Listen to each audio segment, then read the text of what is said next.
Now we will be moving into question hour. First question by MLA Jasmita. గౌరవనీయులైన అధ్యక్ష, ముందుగా నేను మన రూలింగ్ పార్టీ ఈ బిల్ ప్రవేశపెట్టినందుకు నేను అభినందనలు తెలుపుతున్నాను.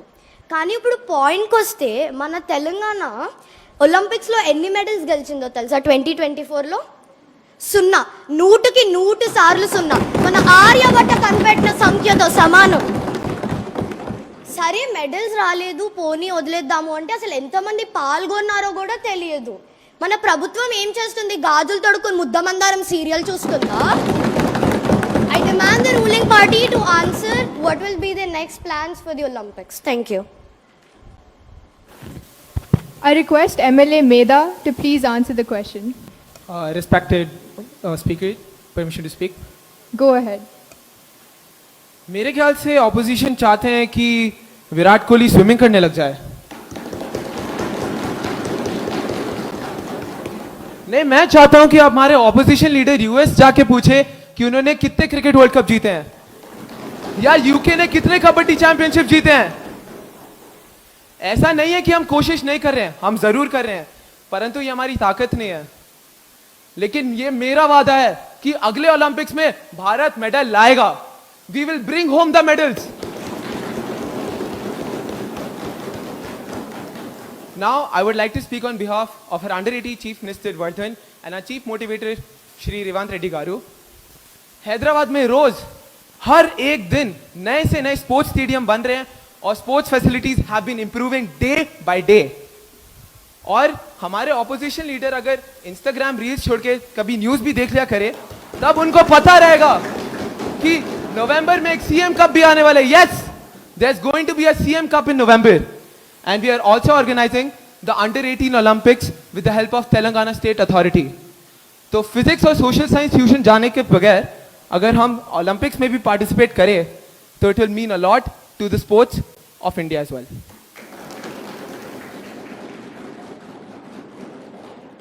గౌరవనీయులైన అధ్యక్ష, మాట్లాడడానికి అనుమతి. Go ahead. గౌరవనీయులైన అధ్యక్ష, మంత్రి గారు నా విద్యా ఎంపికల మీద మాట్లాడుతున్నారు. He's commenting on my educational choices. I demand that this be removed from the assembly records and kindly expect the minister to take back his words. Thank you. Dear MLA, kindly refrain from going into personal choices or subject choices. This is not acceptable. గౌరవనీయులైన అధ్యక్ష, ముందుగా నాకు ఈ ఛాన్స్ని ఇచ్చినందుకు ధన్యవాదాలు తెలుపుకుంటున్నాను. రేవంత్ రెడ్డి గారు ఇక్కడ వచ్చిన ప్రతి మినిస్టర్, ఎమ్మెల్యే, మన అండర్-18 సిటిజన్స్కి అభినందనలు తెలుపుకుంటున్నాను. విషయానికి వస్తే ఇప్పుడు మనం ఇంత రక్షణంలో కలిసికట్టుగా స్టేట్ అంతా వర్క్ అవుతుందంటే అది మన రేవంత్ రెడ్డి గారు, మన గవర్నమెంట్ తీసుకుంటున్న చర్యల వల్లే. మీరు ఎప్పటికీ మారకండి సార్, మీరు ఇలానే ఉండండి. అంతేకాదు, మేము యూత్ అండర్-18 కమ్యూనిటీ ఇంత కష్టపడి రాత్రి పగలు బిల్స్ చేసి కష్టపడి పనిచేస్తున్నాము. ఎవరి కోసం? మన కోసం, మన స్టూడెంట్స్, చిల్డ్రన్స్ అందరి కోసం. ప్రతి స్కూల్ 1.5 lakh స్టూడెంట్స్ కోసం కష్టపడుతున్నాము. అంతేకాదు, ఇప్పుడు నేను ఇక్కడ ఇవాళ వేసుకున్న నా తెల్ల చొక్కా మీద ప్రమాణం చేసి చెప్తున్నాను, నేను సీఎం కాదు, నేను ప్రైమ్ మినిస్టర్ అయ్యి ప్రతి ఒక్కళ్ళకి కావాల్సినది అందచేస్తానని. విషయానికి వస్తే మన సహజ వనరులు మన వెనక తరాల నుంచి వారసత్వంగా తీసుకున్నవి కాదు, మన ముందు తరాల నుంచి అప్పుగా తీసుకున్నవి. ఇప్పుడు వాడుతున్న సహజ వనరులు మళ్ళీ మనకి తిరిగి ఇచ్చే బాధ్యత హైడ్రా అన్న ఒక స్కీమ్ ద్వారా మన రేవంత్ రెడ్డి గారు గవర్నమెంట్ తీసుకున్న చర్యలకి hats off to you sir.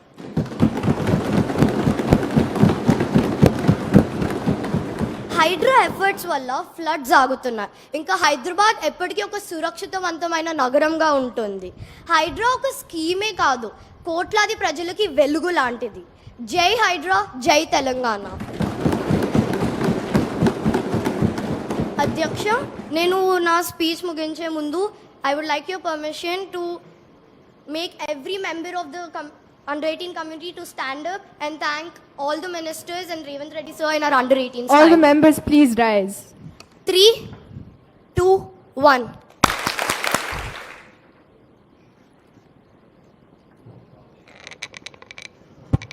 Thank you, MLA Jasmita. Hydra indeed is a pivotal decision. Your views were appreciated. Now, proceeding with the session, I will be moving the House into open hour. Leader of the opposition issues లేవనెత్తడానికి ఎప్పుడైనా వారు చేయెత్తినప్పుడు speaker గారు వారికి మాట్లాడడానికి ప్రశ్నించడానికి అవకాశం ఇవ్వాలి. అదే సందర్భంలో లీడర్ ఆఫ్ ద హౌస్ బాధ్యతాయుతంగా ప్రభుత్వం యొక్క విధానాలను చెప్పాలి. ప్రధానంగా సభను నడిపించే బాధ్యత లీడర్ ఆఫ్ ది హౌస్ మీదనే ఉంటుంది. శాసనసభ సమావేశాలను ఎప్పుడైనా బాధ్యతాయుతంగా నిర్వర్తించడం అనేది ప్రభుత్వం యొక్క బాధ్యత. ప్రభుత్వం చేసే నిర్ణయాలను ప్రజలకు చేరవేయడానికి ఇది ఒక మంచి వేదిక.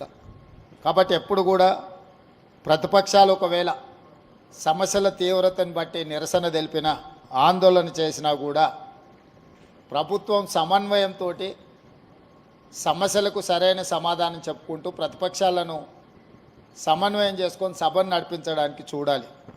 కానీ దురదృష్టవశాత్తు ఇప్పుడు రాష్ట్రంలో దేశంలో జరుగుతున్న పరిణామాలు సభల్ని ఏ రకంగా వాయిదా వేయాలనే విధానంలో సభలు జరుగుతున్నాయి. కానీ మీ అండర్ 18 ఒక మంచి స్ఫూర్తిని, ప్రశ్నించే విధానము, జవాబు చెప్పే బాధ్యత, ఈ రెండింటిని కూడా స్ఫూర్తిదాయకంగా నిర్వహించినందుకు మిమ్మల్ని అందరిని కూడా మనస్ఫూర్తిగా అభినందిస్తున్నా.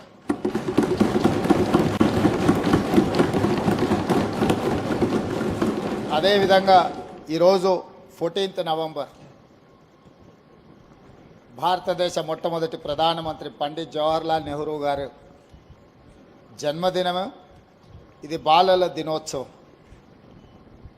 పండిత్ జవహర్లాల్ నెహ్రూ గారి దేశంలో ఎడ్యుకేషన్ రెవల్యూషన్, అగ్రికల్చర్ రెవల్యూషన్ తీసుకురావడంతో ఈరోజు ఈ దేశంలో ప్రతి పేదవాడు చదువుకునే అవకాశం, డాక్టర్లు, లాయర్లు, ఇంజనీర్లు, ఐఏఎస్, ఐపీఎస్లు అయ్యే అవకాశం నెహ్రూ గారు తీసుకొచ్చిన ఎడ్యుకేషనల్ రిఫార్మ్స్లో మనకి అవకాశం వచ్చింది. వారి వారసత్వాన్ని కొనసాగిస్తూ శ్రీమతి సోనియా గాంధీ గారు యూపీఏ చైర్పర్సన్గా ఉన్నప్పుడు రైట్ టు ఎడ్యుకేషన్ యాక్ట్ తీసుకురావడం ద్వారా ప్రతి వాళ్ళు చదువుకోవాలి, అది వాళ్ళ ప్రాథమిక హక్కు అని చెప్పి చట్టాన్ని తీసుకొచ్చి ఈ దేశంలో విద్యను ఖచ్చితంగా అమలు చేయడానికి సోనియా గాంధీ గారు, మన్మోహన్ సింగ్ గారు తీసుకున్న నిర్ణయాలు మనకెంతో ఉపయోగపడ్డాయి. ఈరోజు మీ సభలో ఈరోజు ఇక్కడ జరుగుతున్న చర్చలో డ్రగ్ అబ్యూస్ బిల్తో పాటు హెడ్ క్వార్టర్స్ అండర్ 18 బిల్తో పాటు ఇప్పుడు శాసనసభకు పోటీ చేయాలంటే 25 సంవత్సరాలు నిబంధన ఉన్నది. గతంలో ఓటు హక్కు 21 సంవత్సరం ఉంటే రాజీవ్ గాంధీ గారు ఈ ఓటు హక్కును యువతకు అందుబాటులోకి తీసుకురావాలని 18 సంవత్సరాల వయసు నిండిన వాళ్ళందరికీ ఈరోజు ఓటు హక్కు వచ్చింది. అండర్ 18 మీరు 18 కంప్లీట్ చేసుకున్నప్పుడు మీకు వచ్చే ఓటు హక్కును భారత ప్రధానమంత్రి రాజీవ్ గాంధీ గారు ఉన్నప్పుడు చట్టాన్ని, రాజ్యాంగాన్ని సవరించి 21 ఇయర్స్ నుంచి 18 ఇయర్స్కు తీసుకొచ్చిన సంగతి మీ ద్వారా 18 ఇయర్స్ కంప్లీట్ చేసుకున్న మొట్టమొదటిసారి ఓటు వేయబోతున్న ప్రతి విద్యార్థులకు, విద్యార్థినులకు నేను గుర్తు చేయదలుచుకున్నా. ఈరోజు ఓటు హక్కు, ఓటు వినియోగించుకున్నప్పుడు మీకు ఆ హక్కు ఏ ప్రధానమంత్రి ఇచ్చిండ్రో కూడా మీకు తెలిసి ఉండాలి. అదేవిధంగా ఇంకొక బిల్లును కూడా, ఇంకొక సూచన కూడా 21 సంవత్సరం నుంచి 18 సంవత్సరాలకు ఓటు హక్కును తగ్గించుకున్నప్పుడు ఎన్నికల్లో శాసనసభ పోటీ చేయడానికి 25 సంవత్సరాల నిబంధన ఉన్నది. ఈ నిబంధనను కూడా సవరించుకొని 21 సంవత్సరాలు పూర్తి చేసుకున్న వాళ్ళు శాసనసభకు పోటీ చేయడానికి అవకాశం కల్పిస్తే, చట్టాన్ని సవరిస్తే యంగర్ జనరేషను శాసనసభలో రిప్రజెంట్ చేయడానికి అవకాశం ఉంటుంది. ఈరోజు 21 ఇయర్స్ కంప్లీట్ చేసుకున్న వాళ్ళు ఐఏఎస్లు, ఐపీఎస్లు అయి జిల్లా అధికారులుగా పనిచేస్తున్నప్పుడు 21 సంవత్సరాలు పూర్తి చేసుకున్న వాళ్ళు శాసనసభ్యులు కూడా రాణిస్తారని చెప్పి నేను బలంగా విశ్వసిస్తున్నా, నమ్ముతున్నా. మీ రెజల్యూషన్స్లో తీర్మానం చేసి మీరందరూ భారతదేశ రాష్ట్రపతికి, ప్రధానమంత్రి గారికి ఈ తీర్మానాన్ని పంపవలసిందిగా స్పీకర్ గారికి నేను విజ్ఞప్తి చేస్తున్నా. 21 సంవత్సరాలు ఓటు హక్కు ఉన్నప్పుడు శాసనసభకు పోటీ చేయడానికి 25 సంవత్సరాల నిబంధన ఉంది. ఓటు హక్కు 18 సంవత్సరాలకు తగ్గించినప్పుడు 25 సంవత్సరాలకు పోటీ చేసే నిబంధనను 21 సంవత్సరాలకు తగ్గించడం ద్వారా యువతకు మరింత ప్రాతినిధ్యము చట్టసభలల్లో ముఖ్యంగా శాసనసభలో అవకాశం కల్పిస్తే మీ యువతకు అవసరాలు ఏముంటాయి, ఆ స్పోర్ట్స్ రిలేటెడా, ఎడ్యుకేషన్ రిలేటెడా, ఎంప్లాయ్మెంట్ రిలేటెడా, మిగతా ఇష్యూస్ని అన్నిటిని కూడా సభలో చర్చించడానికి అవకాశం ఉంటుంది. కాబట్టి ఈ రెజల్యూషన్ కూడా ఈ మాక్ అసెంబ్లీలో పాస్ చేసి మీరు ఈ సభను జరిపిన విధానాన్ని, ఈ సభలో చేసిన తీర్మానాలను రాష్ట్రపతికి పంపిస్తే తప్పకుండా వచ్చే పార్లమెంట్ సమావేశాల్లో ఈ అంశాన్ని ప్రస్తావించాల్సిందిగా ఈ తెలంగాణ నుంచి ప్రాతినిధ్యం వస్తున్న పార్లమెంట్ సభ్యులకు కూడా మీరు ఈ లేఖ ఇవ్వండి. తప్పకుండా పార్లమెంట్లో వాళ్ళు లేవనెత్తడానికి అవకాశం వస్తుంది అని సూచన చేస్తూ ఇంత మంచి సమావేశాన్ని ఏర్పాటు చేసి ఒక స్ఫూర్తిని, ఎందుకంటే చాలామందికి రాజకీయాలు అంటే అదేదో మనమెవరము స్వీకరించని వృత్తిలాగా ఒక రకమైన ప్రభావితం చేసే విధంగా ఈరోజు సభలు జరుగుతున్నాయి. మీరందరూ చేసిన ఈ ప్రయత్నం, ఇందులో నుంచి తప్పకుండా మీలో కొందరైనా శాసనసభకు రావాలని,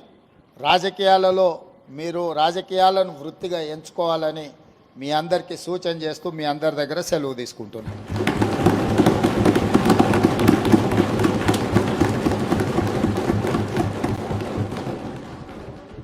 ఇప్పుడు ఆపరేషన్ లేకుండానే మోకాళ్లకు ప్లాస్మా ట్రీట్మెంట్. మీ ఆర్థోపెడిక్ సమస్యలన్నిటికీ రోబోటిక్ టెక్నాలజీ ద్వారా తక్కువ ఖర్చుతో శాశ్వత పరిష్కారం. Free consultation. ప్రతి ట్రీట్మెంట్ పై 20% డిస్కౌంట్. ఈ ఆఫర్ కొద్ది రోజులు మాత్రమే. త్వరపడండి.